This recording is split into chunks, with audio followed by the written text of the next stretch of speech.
बाकी सबको प्रयास करना चाहिए कि वे एकादशी का व्रत करें। अगर आप वैष्णव हो तो, वैष्णव मतलब विष्णु के, ठाकुर जी के किसी भी रूप में उनको अपना मानते हो, तो आपको एकादशी करनी चाहिए।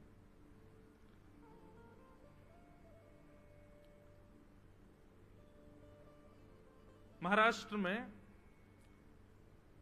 पंडरीनाथ भगवान, आज पंढरपुर से एक वैष्णव आए थे लोग, आप आए और पंडरीनाथ भगवान की याद भी आ गई। तो पंडरीनाथ भगवान के हमारे पूज्य नाना जी एक बात कहते थे, बोले लाला कथा में अनायास किसी का स्मरण हो तो समझना वो कथा में आए हैं।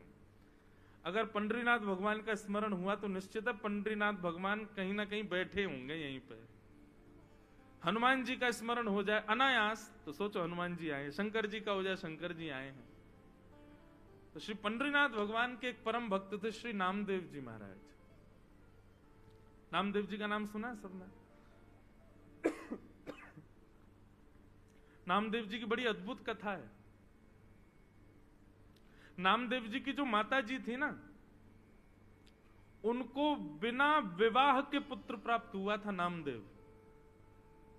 आप कहोगे कैसे संभव है? यही तो बात है। नामदेव जी की माता जब छोटी आयु थी उनकी, सब लोग ध्यान से सुनो, तो मीराबाई की भांति कथा आती है कि उन्होंने भी अपने पिताजी से पूछा कि मेरे पति कौन है। तो पिता ने ऐसी सहज में कह दिया घर के ठाकुर जी को, ये तुम्हारे पति हैं। और नामदेव जी की माता जी को पूर्ण निष्ठा हो गई, यही मेरे पति हैं। उन्हीं को पति मान करके रहने लगे और रोज रोती कि आप मेरे पति हो, इस बात को आप स्वीकार नहीं करते। मैं तो आपको पति मानती हूं, आप मुझे पत्नी नहीं मानती। ठाकुर जी से रोती थी। और ठाकुर जी ने एक दिन प्रसाद दिया और उस कन्या के गर्भ से श्री नामदेव जी प्रकट हुए।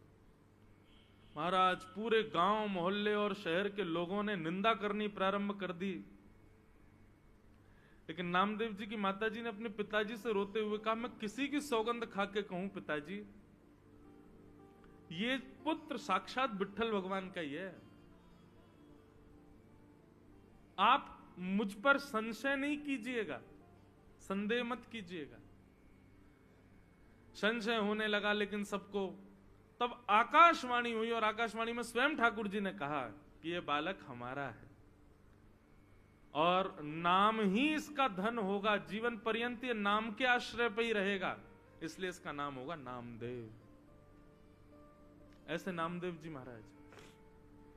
एकादशी की बड़ी निष्ठा थी उनकी। अच्छा एक बात और कहूं बंधुओं, आपने यदि कोई भगवत संबंधी नियम चालू करने का मन बनाया है कि कल से मैं ऐसा करूंगा, कल से मैं रोज तिलक लगाऊंगा, या कल से मैं रोज ठाकुर जी की सेवा करूंगा, कल से रोज 108 तुलसी अर्पित करूंगा, या हर हफ्ते में एक दिन ठाकुर जी को अन्नकूट करूंगा, ये जो भी आपने अगर कोई नियम बनाने का मन बनाया तो उस नियम को तोड़ने की पूरी जिम्मेवारी ठाकुर जी लेते हैं। बोले अच्छा तो चलो हम तोड़वाएंगे, और किसी ना किसी रूप में वो नियम तोड़वाते ही हैं, इसलिए घबराना नहीं। आप जैसे ही संकल्पबद्ध होगे कि मुझे एकादशी रखनी है, अगली एकादशी पे ही देख लेना ऐसा कुछ होगा कि आप अन्न खाने पर मजबूर हो जाओगे। तब समझ जाना बारे ठाकुर जी आपने ये किया लेकिन हम खाएंगे ही नहीं। आप अपनी स्थिति से हटना नहीं बस। तो नामदेव जी एकादशी की बड़ी निष्ठा थी उनकी, समस्त वैष्णवों की होती है। एक दिन भगवान ने नामदेव जी की परीक्षा लेने के लिए एक वृद्ध ब्राह्मण का रूप धारण किया। लाठी लिए महाराज, हाथ कांप रहे हैं, पैर चल नहीं पा रहे हैं, लुढ़क रहे हैं कभी इधर उधर। इस स्थिति में श्री नामदेव जी के घर ठाकुर जी पहुंच गए। नामदेव जी ने जैसी देखा कोई संत पधारे हैं, ओ महाराज जाकर के संभाला उनको, जय हो जय हो जय हो महाराज, आपको बारंबार प्रणाम। क्या हुआ? बोले अरे क्या बताऊं, 10 दिन हो गए मैंने भोजन नहीं किया है, मेरी स्थिति बहुत खराब हो गई है, मुझे अपने घर ले चलो, कुछ पवा दो मुझको। नामदेव जी तुरंत उनको अपने घर लेकर के आए, आसन पर सुंदर बिठाया, चरण आदि धोए। बोले ये सब मत करो भैया, मेरे भूख के कारण प्राण निकल रहे, जल्दी भोजन कराओ। नामदेव जी बोले भगवान आज एकादशी है, आप कहें तो मैं दूध पिला दूं। नहीं नहीं नहीं, दूध, तुम कैसी बात करो, भूख लग रही है मुझको रोटी सब्जी की, तुम मुझे दूध की बात कर रहे हो। ठाकुर जी परीक्षा ले रहे हैं नामदेव जी की, ब्राह्मण के रूप में आए। नामदेव जी बोले तो फल खा लीजिए। बोले फल खा लूंगा तो मुझे जुकाम हो रहा है, मैं फल नहीं खा सकता, मैं बीमार हो जाऊंगा, डॉक्टरों ने मना किया, वैद्यों ने मना किया है।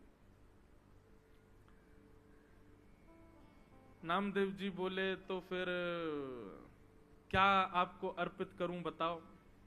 बोले दाल भात बनवाओ, दाल भात बनवाओ, रोटी सब्जी बनवाओ, जल्दी वही पाऊंगा। नामदेव जी बोले क्षमा करें भगवान, द्वादशी तक प्रतीक्षा करनी पड़ेगी, अभी एकादशी चल रही है, आपको मैं अन्न नहीं खवा सकता। ब्राह्मण बोलने लगा मेरे प्राण निकल जाएंगे, मैं मर जाऊंगा अभी यहीं पर। अरे भैया, और शास्त्र भी आज्ञा करते हैं 90 वर्ष की ऊपर की आयु वाला नहीं भी करे तो चलता है, मेरी 90 के आसपास की उम्र है, अब कोई बात नहीं ना, आप हमको भोजन करा दो।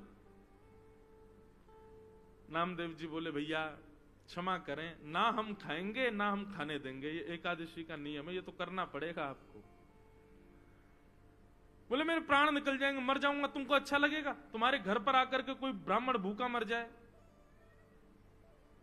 नामदेव जी बोले मरना तो एक दिन है ही, आज एकादशी, आज ही चले जाओ, इससे बढ़िया दिन क्या होगा।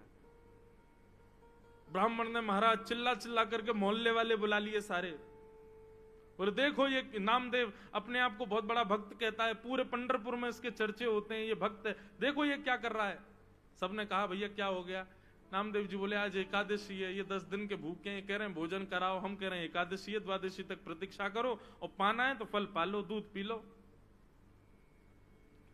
पड़ोसियों ने भी कहा नामदेव जी आप करो ना एकादशी, उनको क्यों करवा रहे हो जबरदस्ती, उनको बेचारों को दे दो जो भी है।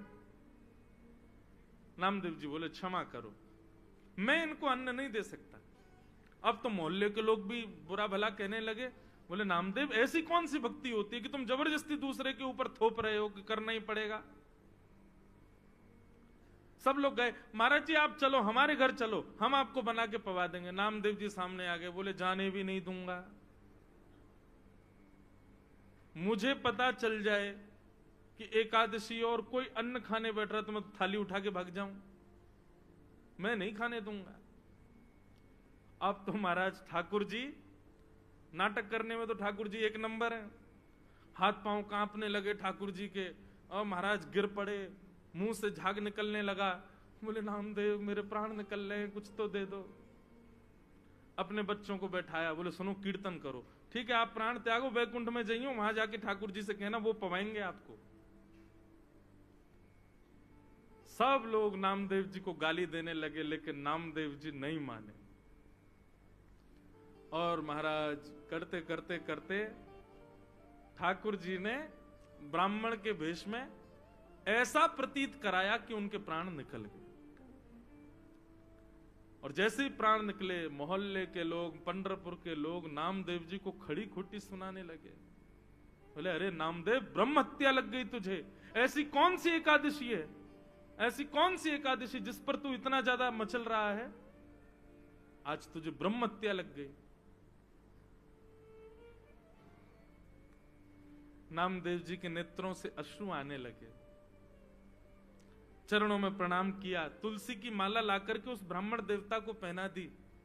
बोले कितना भाग्य है इनका, पंढरपुर क्षेत्र में चंद्रभागा नदी के तट पर, और एकादशी के दिन प्राण त्याग दिए, और वो भी निराहार होकर के, बिना आहार लिए। कितने बड़े सौभाग्य की बात है।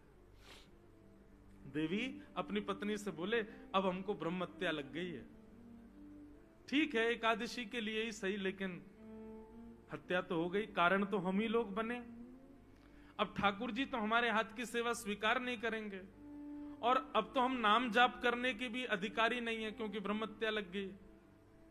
चलो इन ब्राह्मण देवता की अंत्येष्टि करते हैं, और उसी चिता में हम लोग भी जीवित अपने प्राण त्याग देंगे। जब हमने ऐसा किया तो हम ये करेंगे। ठाकुर जी की महाराज ब्राह्मण वेश की अर्थी बनाई, अर्थी पर ठाकुर जी को लिटाया, महाराज ब्राह्मण देवता तो उठ करके बैठ गए, नामदेव जी को खींच लिया, उनकी पत्नी को खींच लिया, बच्चों को खींच लिया। नामदेव जी महाराज देखने लगे क्या हुआ। तुरंत नामदेव जी को झलक दिख गई कि ब्राह्मण के रूप में साक्षात श्री पंडरीनाथ भगवान ही खड़े हैं। अपने हृदय से लगा लिया नामदेव जी को। सब गांव के लोग इकट्ठे हो गए देखने के लिए, और जैसे ही हृदय से लगाया ऐसा प्रतीत हुआ एक क्षण के लिए दर्शन देकर के ठाकुर जी वहां से अंतर्ध्यान हो गए। सब ढूंढने लगे ब्राह्मण कहां गया कहां गया। नामदेव जी ने बताया, बोले ब्राह्मण नहीं थे, श्री पंडरीनाथ ही आए थे और हमारी एकादशी की परीक्षा लेने आए थे।